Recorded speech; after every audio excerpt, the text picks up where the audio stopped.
Chapter 16. Well, this was a huge mistake. Elizabeth's head knocked against the wall of the carriage with each bump in the road.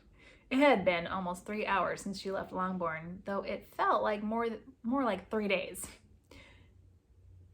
At least they would be stopping in London to visit Jane before they continued to Hunsford. Sir William Lucas, Charlotte's father, and her sister Maria were both nice. But early on in their journey, Elizabeth decided that they had maybe half a brain between them. They gossiped the first half and laughed hysterically for the rest. Elizabeth was so relieved to finally arrive at her aunt's house on Gracechurch Street that she nearly leapt from the carriage before it had come to a complete stop. Jane was more than thrilled to see her sister again. Upon first glance, Elizabeth noticed she looked rather pale. The black circles under her eyes suggested she was getting about as much sleep as Elizabeth herself. She wished more than anything she could confide in her sister that she knew what was upsetting her.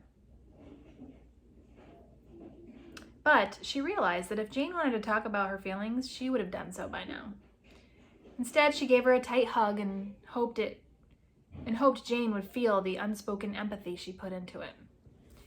Mrs. Gardner, Aunt Bridget, had gotten them tickets to an opera that evening. Since they had plenty of time to kill, they spent the afternoon exploring the city. Before she knew it, Elizabeth found herself enchanted by 19th century London. It was thrilling to see the landmarks that had become so familiar to her in present day, and yet there was so much that was unfamiliar. Horses and carriages lined the cobblestone streets instead of cars.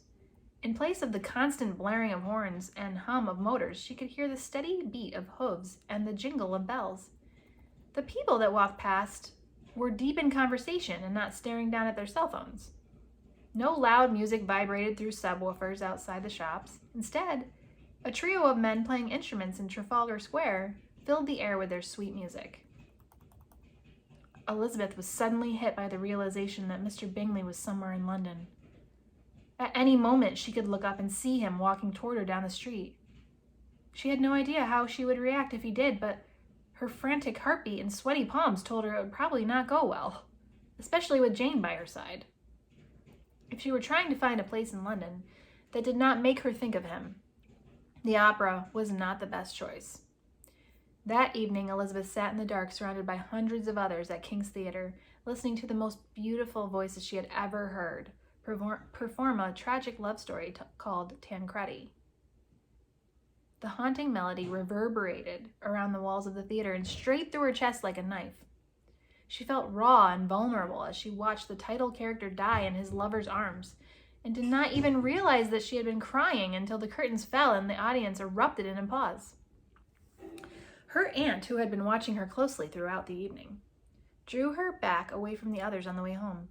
"Is everything all right, Lizzie?" "Oh, I'm fine," she replied, eyes downcast. "Why do you ask?" "Well," her aunt began, "you seem uncharacteristically forlorn. To be honest, you appear quite heartbroken. Is there anything at all you would like to divulge? It cannot be Mr. Wickham after all, can it?" Elizabeth smiled sadly. "No, it's not Mr. Wickham." She paused as she met her aunt's gaze. Something in her eyes made her want to confide in her. "It's someone else." She felt fresh tears fall from her eyelashes onto her cheeks. Mrs. Gardner took her niece's arm. "I knew it. I will not ask you to mention his name, but if it is Mr. Collins who has caused you grief, you must know that there is someone infinitely better for you out there, I promise you." Elizabeth chuckled despite herself, and wiped her tears away. It felt like ages ago that Aunt Bridget had spoken that exact phrase when she first arrived in England. "You know, I almost wish it were Mr. Collins. He would be so much easier to get over." Well, whomever it may be, that gentleman will regret losing you for the rest of his life, believe me. "That's exactly what I'm afraid of," Elizabeth murmured, her voice trembling. Her aunt gave her a pained look, and they continued to walk in silence. Then she turned to Elizabeth. "What if you were to join your uncle and myself on our tour of the lakes? Perhaps the fresh air and scenery would help clear your head? Elizabeth had completely forgotten about that turn of events in the book. The best part about it was that they ended up going to Pemberley instead of the lakes. Pemberley. The very thought of visiting Mr. Darcy's estate gave Elizabeth chills. Surely no fantasy about her favorite novel would be complete until she saw the most beautiful home in fictional England for herself. If there were any chance at all, her uncle and aunt would end up going, it would be a trip worth taking. She agreed with enthusiasm, thinking she could make it through a visit with Charlotte and Mr. Collins if she had Pemberley to look forward to at the end of it. The next morning, Elizabeth left London for Hunsford with Sir Lucas and Maria. After yet another harrowing carriage ride, they finally came to a stop in front of a small but charming stone house. On one side, a substantial garden boasted colorful flowers, as well as several different types of vegetables. Beyond its borders, Elizabeth could see a small grove of apple trees heavy with fruit. A large enclosure encircled a handful of pigs in varying degrees of filth, and standing in the arched doorway, covered in a veil of thick green vines, was Mr. Collins with Charlotte by his side. They were waving and smiling excitedly. When Elizabeth climbed down from the carriage, Charlotte ran up to her and threw her arms around her. Mr. Collins approached with his head held high in aplomb. He bowed politely to his guests, then turned to Elizabeth. "Miss Elizabeth, it is my great privilege to welcome you to my humble abode. I hope your journey was pleasant. I trust you will find yourself as comfortable here as you would have been had you possessed sufficient prudence to become mistress of it yourself. Though I dare say you would not have embodied the attributes of a minister's wife as thoroughly as my dear Charlotte, whom I consider to be the greatest blessing of my life." Elizabeth curtsied and gave him a sweet smile. "Oh, Mr. Collins, how I have missed you." Collins looked genuinely affected by her words. With a pleasantly surprised expression, he replied, "My dear Miss Elizabeth, what a pleasant feeling that is. Although, when I consider the favorable attention I gave your esteemed family, I flatter myself I would not be difficult to miss." Elizabeth stared at him as Charlotte took her arm and led her into the house, leaving her father and sister behind to field his greetings.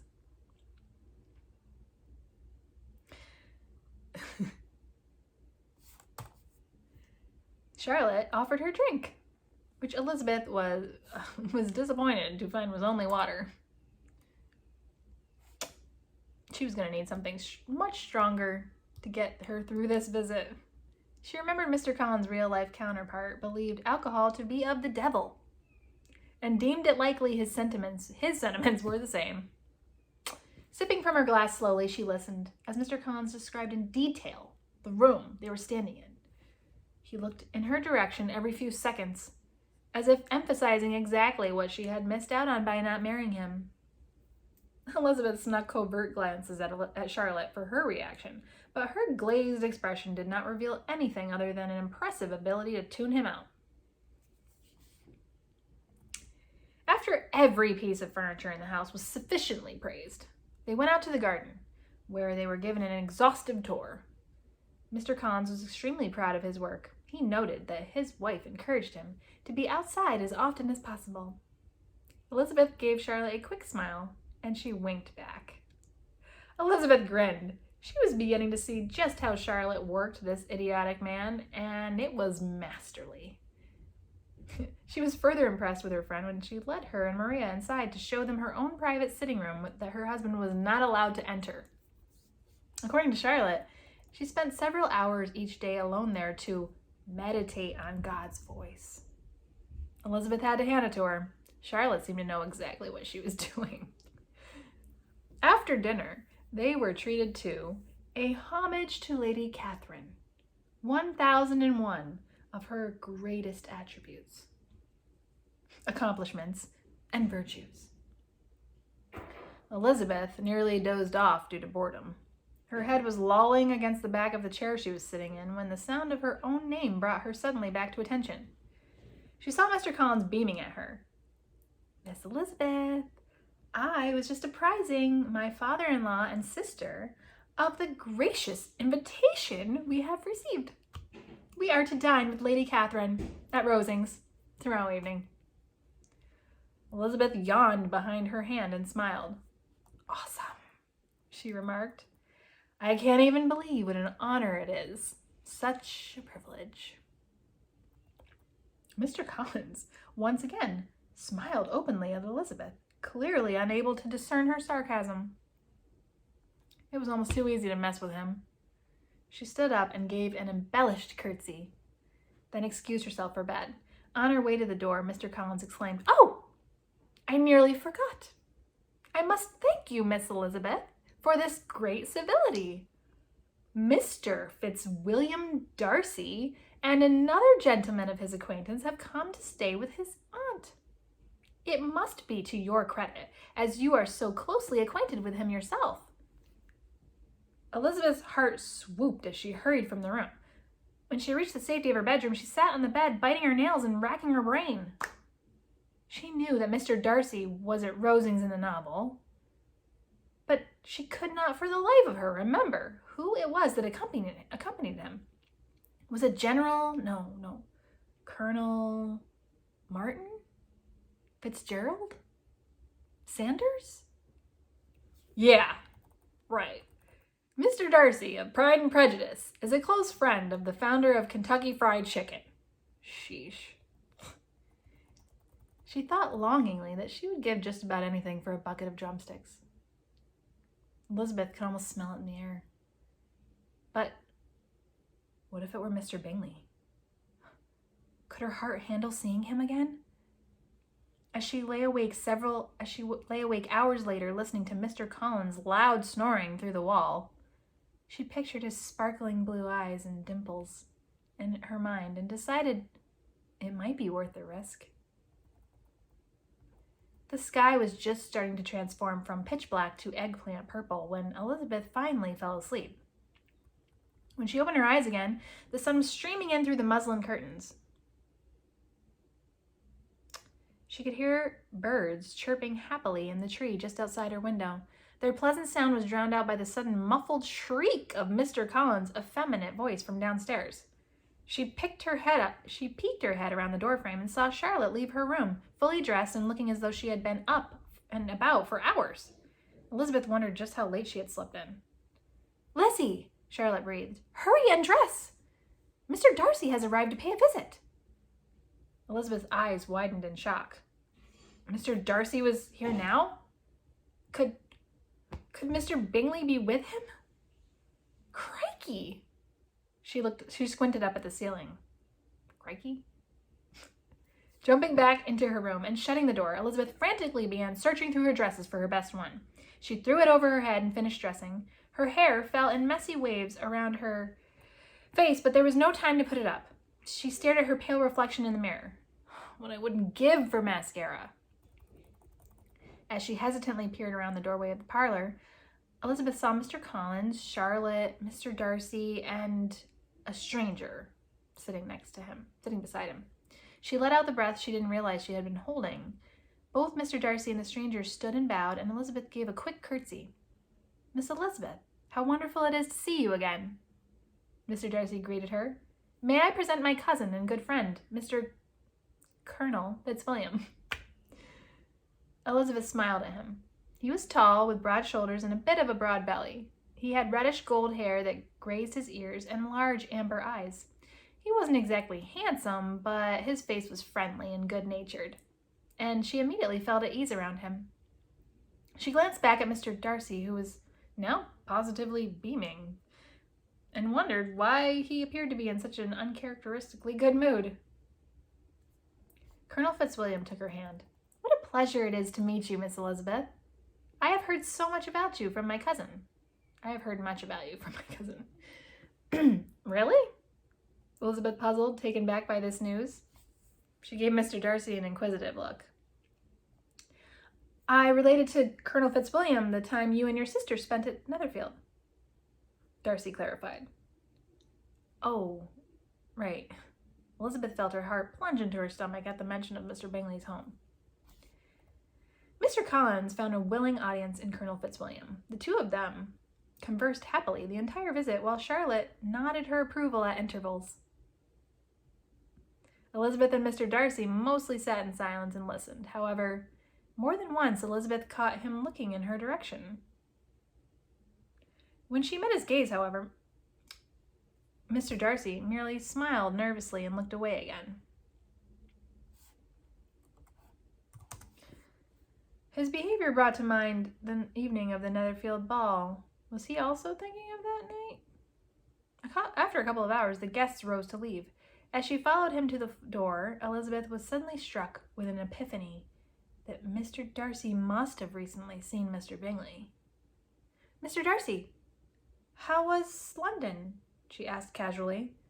"Did Caroline tell you my sister Jane came to visit her? She is visiting my aunt on Gracechurch Street." Mr. Darcy's face suddenly flushed scarlet. "No, she did not," he answered. "However, I was much engaged with Bingley for the majority of my time." Elizabeth felt her own cheeks blaze hot. "How is Mr. Bingley?" "Well in body, though perhaps not in spirit." "Oh," Elizabeth replied quietly. She fell silent for a moment. "Caroline mentioned that she thinks Mr. Bingley is going to ask your sister Georgiana to marry him," she ventured, her voice wavering. "Do you think he's just nervous?" "Please, oh please, say it is just a vicious rumor." "Perhaps." Mr. Darcy's brow furrowed. "Or, perhaps, his despondency is caused by someone else entirely." He knows. He knew Elizabeth had refused Mr. Bingley. The more she thought about it, the more obvious it became. Of course Mr. Darcy knew. He was Mr. Bingley's closest friend. He probably confided in him about everything. Humiliated, she dropped her gaze to her feet. Mr. Darcy gave her an encouraging smile. "Bingley will be all right. He understands, believe me. He was, after all, the one who persuaded me to become acquainted with my own heart and disregard propriety or advantage when it came to my future happiness. He would not condemn anyone for doing the same." As Elizabeth listened with bewilderment to his words, she couldn't help but notice something was different about Mr. Darcy. Not only did he practically admit to being in love with someone below his station, his entire demeanor was changed. He seemed much more relaxed and content than she had ever seen him. It was more than obvious he was infatuated with someone. Could it be her? As he bowed and left the house, Elizabeth watched him throw an inviting look over his shoulder at her. A sudden sinking feeling told her that she was right. How could she tell him she didn't feel the same? Oh, Mr. Darcy. If the women of the world could see this, I'd have to hand in my card for what you're about to make me do. The rest of the day was spent preparing for dinner at Rosings that evening. Mr. Collins, who was in his glory, gave his advice on everything from what they should wear to how they should behave in the presence of Lady Catherine. When Elizabeth emerged from her room fully dressed and ready to leave, Mr. Collins eyed her critically. "I am so glad you did not pain yourself to look your best, Cousin Elizabeth. Lady Catherine likes to have the distinction of rank observed in her guests. She will find your company extremely pleasing, I assure you." Elizabeth's eyes twinkled as she took in his own appearance. "She must prefer your company above all others." He beamed. "It is true. I flatter myself that I am one of Lady Catherine's most popular guests." "I don't doubt it." Elizabeth turned and followed Charlotte and her father and sister out the door. Mr. Collins' fear of being late kept him from speaking almost the entire walk to Rosings, which was a miraculous feat. When the magnificent building came into view, however, he couldn't help but proclaim, "I hope that you will not be too overwhelmed to remember your manners this evening." Cousin Elizabeth. The sight of such exquisite rooms with so many servants, and so splendid a dinner as we are sure to expect, might inspire you to forget in whose presence you were graciously invited to be. My only goal in life is to appear as well-mannered and sophisticated as you, Mr. Collins, she insisted. As they approached Rosings, Mr. Collins lectured them on the grandeur of Lady Catherine's estate. Each time he glanced at Elizabeth for her reaction, she dropped her jaw ostentatiously, causing him to beam with delight. Although, when they ascended the steps to the entrance hall, her amazement was genuine. It was the largest room Elizabeth had ever been in, and by far the most beautiful. The arches that lined the walls were so tall, she had to tilt her head all the way back to view them in their entirety. An intricate panorama of fiery angels with golden wings and chubby, dimpled cherubs covered the length of the ceiling. Elizabeth found herself absorbed in it until a voice summoning them broke her from her reverie. She followed a servant into the drawing room, where yet another elaborate mural depicting very nearly nude gods and goddesses disporting themselves amongst golden pillars and fluffy white clouds lined the walls and ceiling. As her awestruck eyes took it all in, Elizabeth noticed two women that could only be Lady Catherine and her daughter sitting primly on a sofa at the far end near an impressive wooden piano. Mr. Darcy and Colonel Fitzwilliam came into view near the window, and she smiled gratefully at them for their familiar faces, then stood behind Mr. Collins, Charlotte, Sir Lucas, and Maria in the queue to greet Lady Catherine. When she was finally able to get a better look at their host, Elizabeth found her to be not nearly as intimidating as Collins had described. She was dressed in a gown of hunter green silk, the skirt of which was so large that in comparison made her look like a child playing dress-up in her mother's clothes. Her snow-white hair was piled high on her head in an elegant updo. Her face was pale, and her skin had a vellum paper quality that marked her age. Her blue eyes were kind, and when she looked at Elizabeth, her pursed rosebud mouth curved into a warm smile. Her daughter Anne was so alike in her mother's looks, Elizabeth felt certain she was seeing Lady Catherine as a young woman. Nearly every feature was the same, except there was no kindness whatsoever in her eyes. She scrutinized Elizabeth from head to toe, making her wish she had been more attentive to her hair. She smiled cautiously as she tucked a loose tendril behind her ear. "Miss Elizabeth Bennet?" "Yes, ma'am," Elizabeth replied quickly as she curtsied low. There was no point in denying it at this point. "It is a pleasure to make your acquaintance, Miss Elizabeth." Lady Catherine slightly inclined her head. "It is an honor to meet you, Lady Catherine," Elizabeth returned. So far, she seemed nothing like the Lady Catherine in the novel who was, for lack of a better term, a complete snob. They were interrupted from further conversation by the announcement of dinner. Everyone proceeded into the dining room, gathering in pairs by order of rank. Elizabeth watched as Lady Catherine took Mr. Darcy's arm, followed by her daughter Anne, Colonel Fitzwilliam, Maria and Sir William, and Charlotte and Mr. Collins. As no one was left to take her arm, Elizabeth trailed behind them into the next room alone. One of the servants showed her to a chair beside Mr. Darcy, and Elizabeth could feel his eyes on her as she sat. She turned to meet his gaze, but was distracted by a line of servants carrying dish after dish to the table, and felt her stomach growl. It felt like ages since she had last eaten.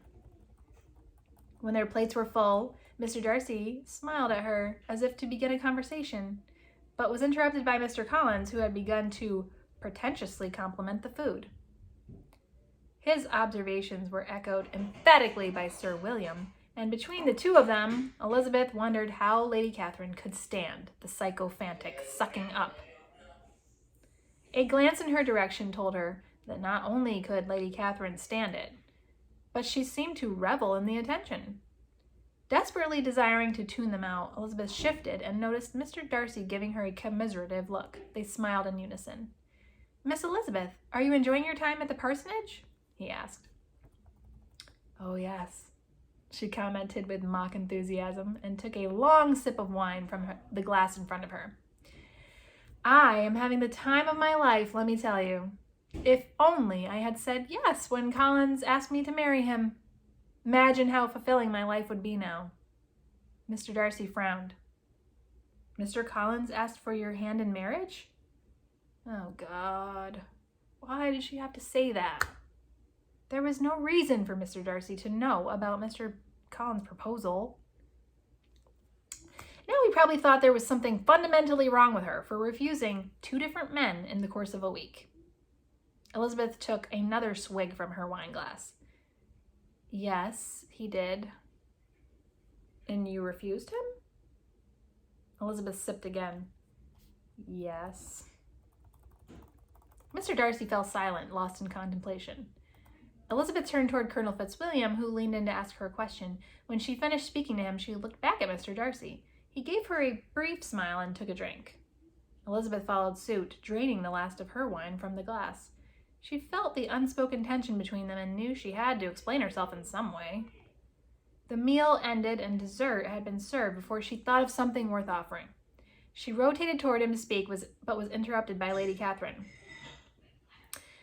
Do you play, Miss Elizabeth Bennet? Elizabeth stared blankly at her. Her head was beginning to feel muddled. Play? The pianoforte, Miss Elizabeth, Lady Catherine clarified, correctly interpreting her silence. Oh, piano, of course. Elizabeth smirked. I've been known to tickle the ivories every now and then. Well then, Lady Catherine laid down her napkin. Let us all adjourn to the drawing room and hear you, shall we? Elizabeth looked around in stupefaction. As everyone began pushing back their chairs, she stood up slowly, completely at a loss for words. What was happening? What had she said? Her brain was fuzzy. She had not even touched a piano in almost 20 years, and even then, it was just a keyboard she had received for her 7th birthday. She never played anything other than a few simple melodies learned from repetition. How was she going to play anything that resembled an actual song?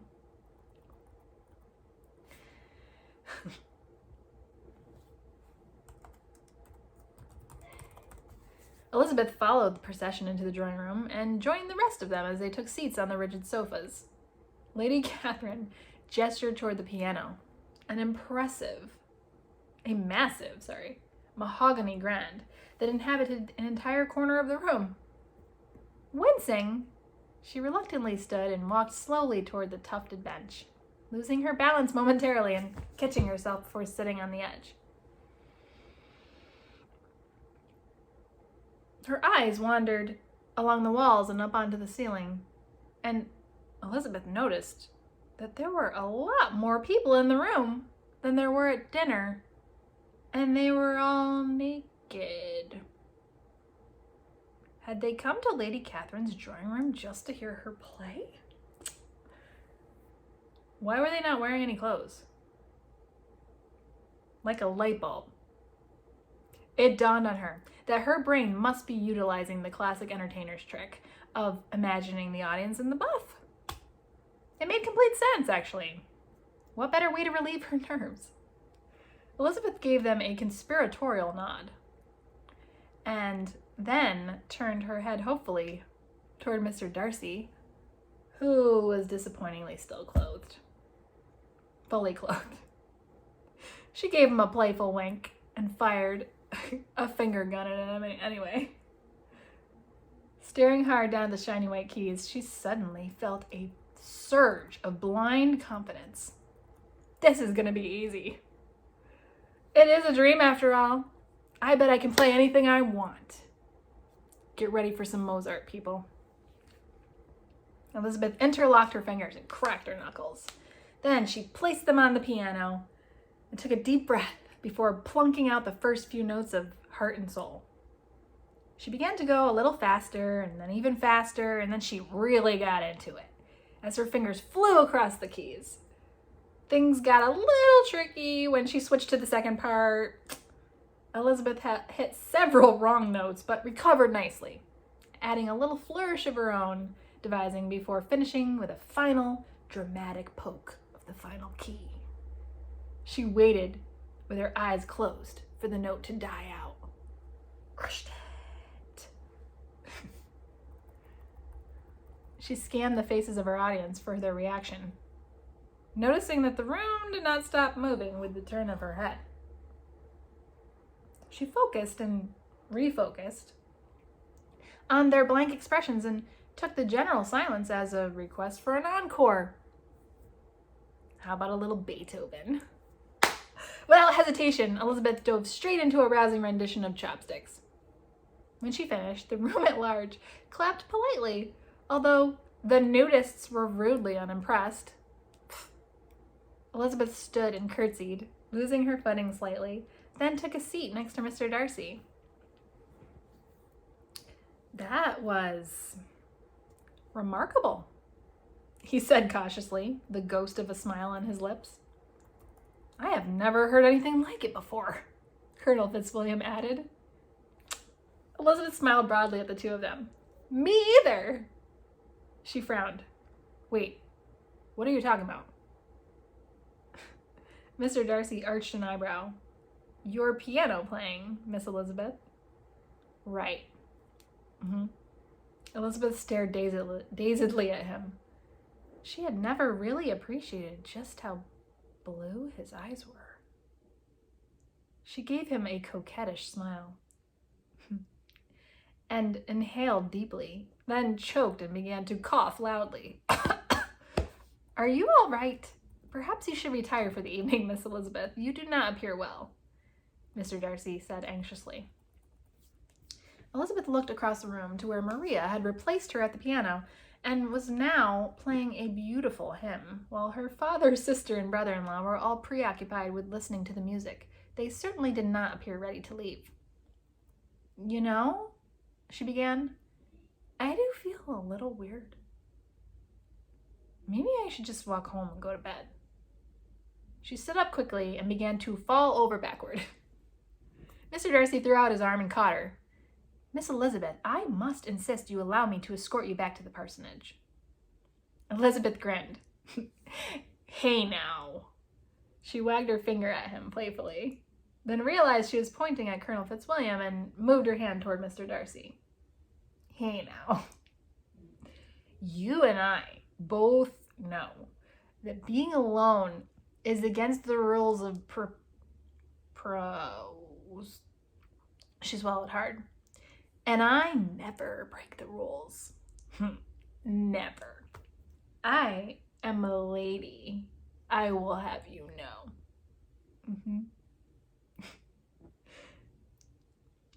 Mr. Darcy smiled, despite his concern. Yes, I know that you are, Miss Elizabeth. He glanced at his cousin. Colonel Fitzwilliam will accompany us. Yes, of course, Colonel Fitzwilliam chimed in. I will just go and see that the carriage is ready, shall I? He bowed and left the room. I will give your apologies to Lady Catherine. I will tell her you are unwell and must retire early, Mr. Darcy assured her. Elizabeth watched from her seat as he walked across the room to speak to his aunt. She saw Lady Catherine look over in her direction with a pitying expression on her weathered face, then walk slowly toward her. Her enormous gown swished with every step, reminding Elizabeth of a giant broom, and she giggled as Lady Catherine took her hands in hers. Oh, my poor dear. My nephew has been telling me that you are unwell. I do hope it was not from the food. Lady Catherine, it was the most delicious meal I have ever eaten. Elizabeth saw Lady Catherine's expression change from anxiety to delight. If I ever do wake up, I will dream about that pudding. Lady Catherine smiled at her, bemused. You get some rest, dear. When you are feeling better, you must come and see me again. My nephew has been singing your praises since his arrival. I am so looking forward to becoming better acquainted with you. He has? Mr. Darcy stepped forward. I think the carriage must be ready. He offered his arm. Miss Elizabeth? Elizabeth grinned stupidly again as she took his arm. Feeling sluggish, she rose and winked over her shoulder at Charlotte, who was watching her walk away in confusion. Eat your heart out, Charlotte. When the carriage arrived at the parsonage, the men climbed out first. Mr. Darcy held out his hand to help Elizabeth down the steps. She stepped down and reached for it, but missed the first step and fell right into his arms. Looking up in surprise, she saw that his face was only inches from hers. "Whoops!" she exclaimed. "Watch out!" Mr. Darcy helped steady her, then turned to Colonel Fitzwilliam. "I will walk her to the door if you stay with the carriage." Colonel Fitzwilliam gave him a knowing smile, then turned to face Elizabeth. "Good night, Miss Elizabeth. It has been a pleasure to spend the evening in your company." He bowed. "I enjoyed our time immensely. You are a delightful pianist." Elizabeth beamed. "And you, my good man, make delicious fried chicken." She paused. "And mashed potatoes. I just love your mashed potatoes." She tried to curtsy but lost her balance and fell to the ground. Before she could register what happened, Mr. Darcy scooped her up and began to walk briskly to the door. Elizabeth studied his features in appreciation. "You know, Mr. Darcy," she slurred, "you really are incredibly attractive. Whoever ends up with you is one lucky girl, I must say." "Thank you, Miss Elizabeth." Mr. Darcy's face reddened, though from her comment or the effort of carrying her weight, she couldn't tell. He set her down on the threshold and waited for her to regain her balance. "Will you be all right if I leave you?" Elizabeth considered him for a moment. "You know, for the first time in my life, I really think I will be. In fact, I will be more than all right.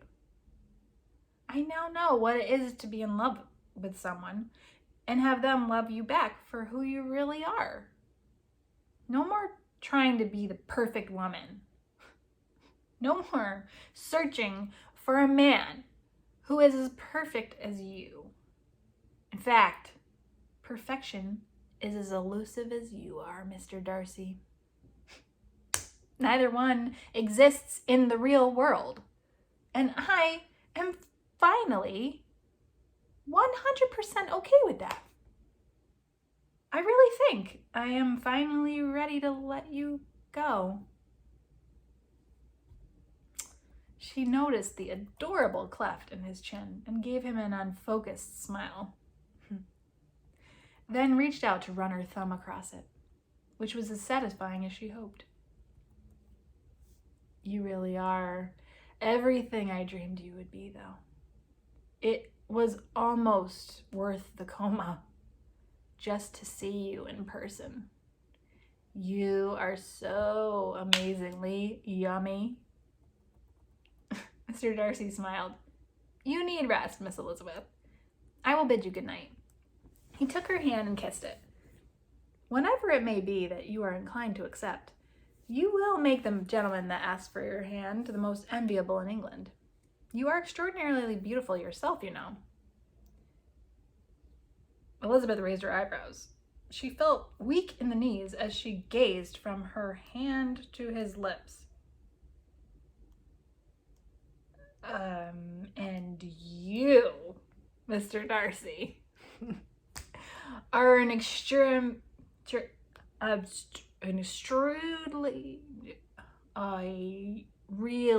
really good kisser."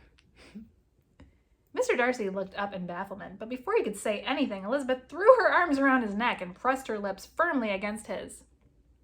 After several seconds, she pulled her head back and sauntered toward the door, fumbling with the handle before falling forward as it swung open. She smiled back at his stunned expression. "Catch you on the flippity flop." she called, giving him a wave, and walked inside without closing the door behind her.